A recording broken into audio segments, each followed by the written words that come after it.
We reached out to the Ask Gamedev community to send us elevator pitches. There were countless amazing submissions. Thank you again to all the devs who shared their games. These are the top 5 games as voted by you. This also isn't just a simple showcase video. While these 5 games could definitely keep your attention with their art, music, and design alone, we went a step further. We reached out to each of the devs for some game dev advice that they wanted to share with the Ask Gamedev community. We're happy to say that they all delivered. We received some of the most helpful, valuable, and inspirational advice from these devs. Thank you again. So, without further ado, we are Ask Gamedev, and these are 5 amazing indie games and developer tips from the Ask Gamedev community. Welcome back. We make videos on how to elevate your game development and inspire others. If after watching this video you want to continue the game dev conversation, check the video description for a link to our Discord server. We're now making fresh Ask Gamedev content on all of the major social networks, so be sure to check us out there too. Our first entry is Nightmare, the Ninth King by Elvies. This dark fantasy, classicvania action platform game aims to reproduce the authentic Game Boy Color feel. Follow Erin, a young woman that reappears out of nowhere alongside the forgotten kingdom of Mortimer. With only an iron whip as a weapon, Erin must make her way through the decaying streets and unravel the kingdom's darkest mysteries. Elvies, the creator of Nightmare the Ninth King, is a solo game developer that specializes in Game Boy and Game Boy Color games. He started publishing content in 2020 with some pixel art assets and Hollow Knight fan games made with GB Studio. As a self-taught developer on GB Studio, Elvies thinks that limitation sparks creativity. Simplicity can take you so far even if you do not realize it, and being with a kind and helpful community really helps. According to Elvies, GB Studio is an underrated engine. He's been using it since its inception.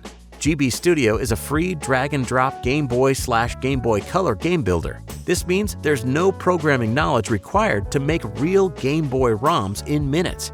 This means games created with GB Studio can run on any Game Boy emulator, or can even run on an actual Game Boy by loading them onto a flash card. Additionally, the engine is made under an MIT license, which lets users modify it in any way and commercialize anything created with it. You can download GB Studio from GitHub or itch.io. As for Elvies, his plan is to gradually grow as a developer in his own right, putting all the love and passion he has into all his games. He shared this awesome tip with us. If you want to be a game developer and don't know where to start, the best step will always be just do it. Your skills will improve bit by bit if you just go for it. Do not hesitate. Creating something you can be proud of is better than creating nothing at all. It doesn't have to be your magnum opus from the get-go. You can find Nightmare the Ninth King Part 1 for sale on itch.io. Next up is Wandering Duelist by Alex Gerasimov. Wandering Duelist is a narrative-driven adventure game that takes place in a city that occupies the entirety of a small planet and tells the story of friendship, conflict, and romance. The players see this story unfold while making deliveries throughout a world filled with colorful architecture, dynamic hazards, and unique characters. Wandering Duelist started as a small personal art project in the hands of Alex Gerasimov. He used Unity to develop the game. His motives were not initially set on creating a commercial product, but instead, he was more interested in building a universe and a story. As more time and resources were invested into development, Alex started to explore the commercial aspect of Wandering Duelist. He adjusted the game to make it more appealing to the market, though, according to him, that is something worth doing from the start of development. If I were to create another game, I'd take a different approach, more pragmatic, and perhaps less personal.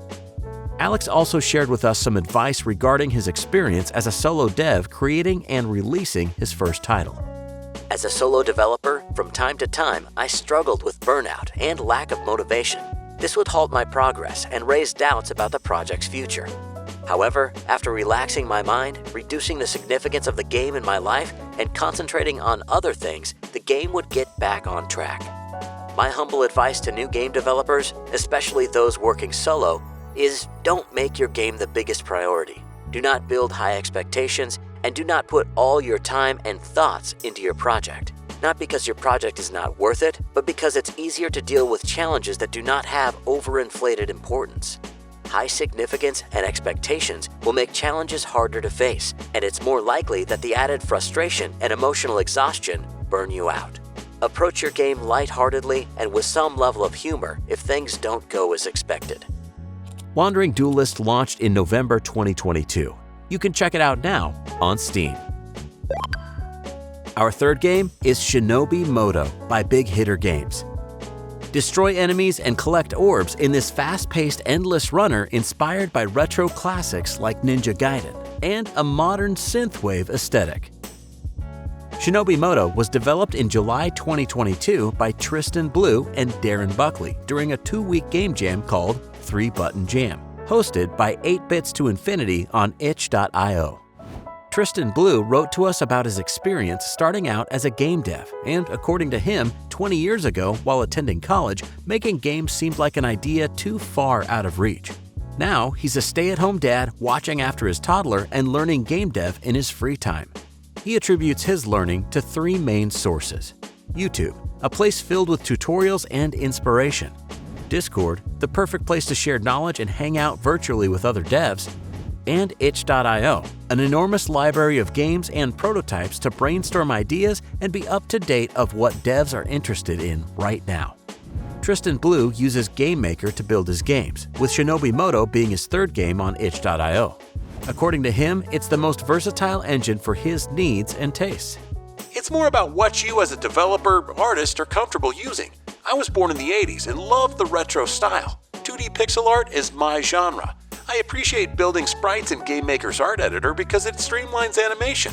Any changes I make are immediately implemented into the game. He also shared with us 3 tips inspired by his experience in developing games. 1.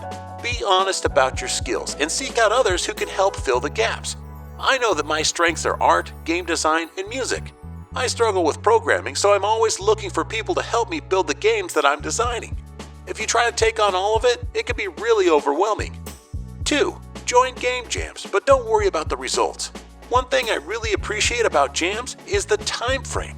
It gets me motivated to stick to a hard deadline, even if I still enter at the very last minute and have technical problems.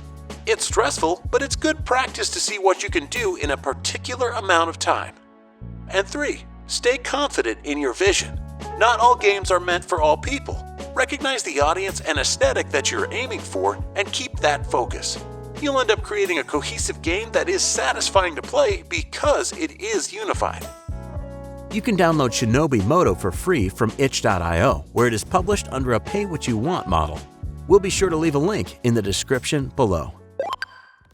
The next entry on this list is Mackies Adventure by Zoro Arts. Mackies Adventure is a 2D/2.5D/3D pixel Metroidvania action-adventure game where you can fight, dash, swim, and bite your way through 3 different dungeons. Mackie, the main character, can gain access to 3 different shark forms, each with special abilities. Each level is also filled with minigames like darts, pool, fishing, and more. 20-year-old Germany-based solo developer Matteo started his game dev career in 2020 with 0 knowledge of coding. His first year of game dev consisted of learning Unity and developing small game prototypes. After a year of prototyping, he decided to work on his first full game. He started working on Mackies Adventure in March 2021, working on it on evenings and weekends. In December 2021, he convinced streamer Papa Platt to watch the trailer of Mackies Adventure.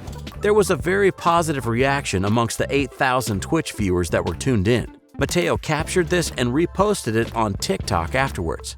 His post exploded with 500,000 views as well. Based on this event, he kept promoting his game through some of the biggest streamers and YouTubers from Germany. With this marketing tactic, he was able to build up a fan base and create a solid community on Discord. In January 2022, the dev submitted his current build of Mackies Adventure for consideration to a German video game award, and it received a nomination for the best prototype. Though it didn't win first place, the nomination awarded Matteo with 25,000 euros, which, according to him, was the perfect funding to port the game to consoles after the PC release. Matteo also gave us a piece of advice for new devs. My number 1 advice for aspiring game developers is to build up a community as soon as possible and connect with other devs. A social media presence is really important and helps to collect feedback and followers early in development. I post almost everywhere. One post on Twitter, for example, got a spot in a Best of Made with Unity video by Gamedev HQ. And this first visibility boost really motivated me since Mackies Adventure is my first commercial release. Connecting with other devs can be really fun. I love to send Twitter DMs to devs with more experience and knowledge to learn from them and get their feedback. I'm always searching through Twitter to find interested devs who would like to team up for small game jams or just to have a nice chat. It is really refreshing to talk to other devs and get to know their story. We are all here to make games, so let's learn from each other and have a great time together. Mackies Adventure launched in January 2023, and you can find it on Steam and itch.io. You can also find Mateo on Twitter at ZoroArts_dev and follow his game dev journey. Last but definitely not least is Alimental by GameSchlock Studio. Alimental is an action-adventure puzzle platformer featuring Ali, a young orphan from modern India that discovers a mystical world that hides in plain sight. Ali gains elemental powers and fights mythological opponents throughout the city, untangling its history and even secrets of his own existence. Rohan and Anirudh are the names of the two devs behind GameSchlock Studio. They've always been passionate about combining their engineering skills with their love for art, video games, and storytelling. They began their journey by creating small games, but soon realized what they really wanted: creating and releasing a full-fledged game. Lacking the necessary skills, particularly in art and music, they embarked on a quest to find the right talent to help bring their ideas to life. After some time and effort, they assembled a team of talented artists and musicians who shared their vision and passion for the project. Balancing full-time jobs and families, they've been dedicating their free time to work on Alimental. Their goal is to transition to game development full-time, and they are determined to make that a reality. The team at GameSchlock Studio is using Unity to build this 2D adventure. They had always envisioned creating a 2D game and had a rough story in mind. However, they noticed a gap in the industry where high-quality 2D platformer games based in India were lacking. So, the studio pivoted its 2D game around this idea and set out to fill that gap. GameSchlock Studio also gave us some great insights from their experience starting out their game dev journey. Keep motivation in check. As game developers, we understand that the journey can be a lonely one. That's why it's important to have a support system in place. In our case, we continuously push and support each other when one of us lacks motivation. Make games you want to play and have fun while doing so. At GameSchlock Studio, we have found that sharing our bugs and glitches with each other can be a fun and entertaining way to keep our spirits up. This not only helps us stay motivated, but also creates a positive and supportive team environment. Stay focused on the end goal. When starting out, it's easy to believe that you need to do everything yourself. But remember that the end goal is to make a game. If you need help with certain tasks such as creating art or composing music, don't be afraid to seek assistance. We as engineers tried to create engine features and multiple tools from scratch, which ate up a lot of our time. Utilizing existing technology can be more efficient and allow you to focus on what's most important: making the game. Over the past year, GameSchlock Studio has consistently made progress on the game and is now in the process of releasing a demo and creating a Steam page for Alimental. We'll be sure to keep the community posted on updates about this fantastic Indian indie platformer. In the meantime, you can follow GameSchlock Studio over at Twitter and Instagram. Just remember, if you want your game to be showcased in our community videos, you can check out the Ask Gamedev community over at Discord. There, we periodically post events via the Announcements tab. Even if you've already submitted your game before, you can do it again. We are pleased to witness the game dev journey of our community members, and we wish we could showcase every single one. Thanks for watching. For more Ask Gamedev, check out this playlist for community game showcases, or this playlist about indie game showcases.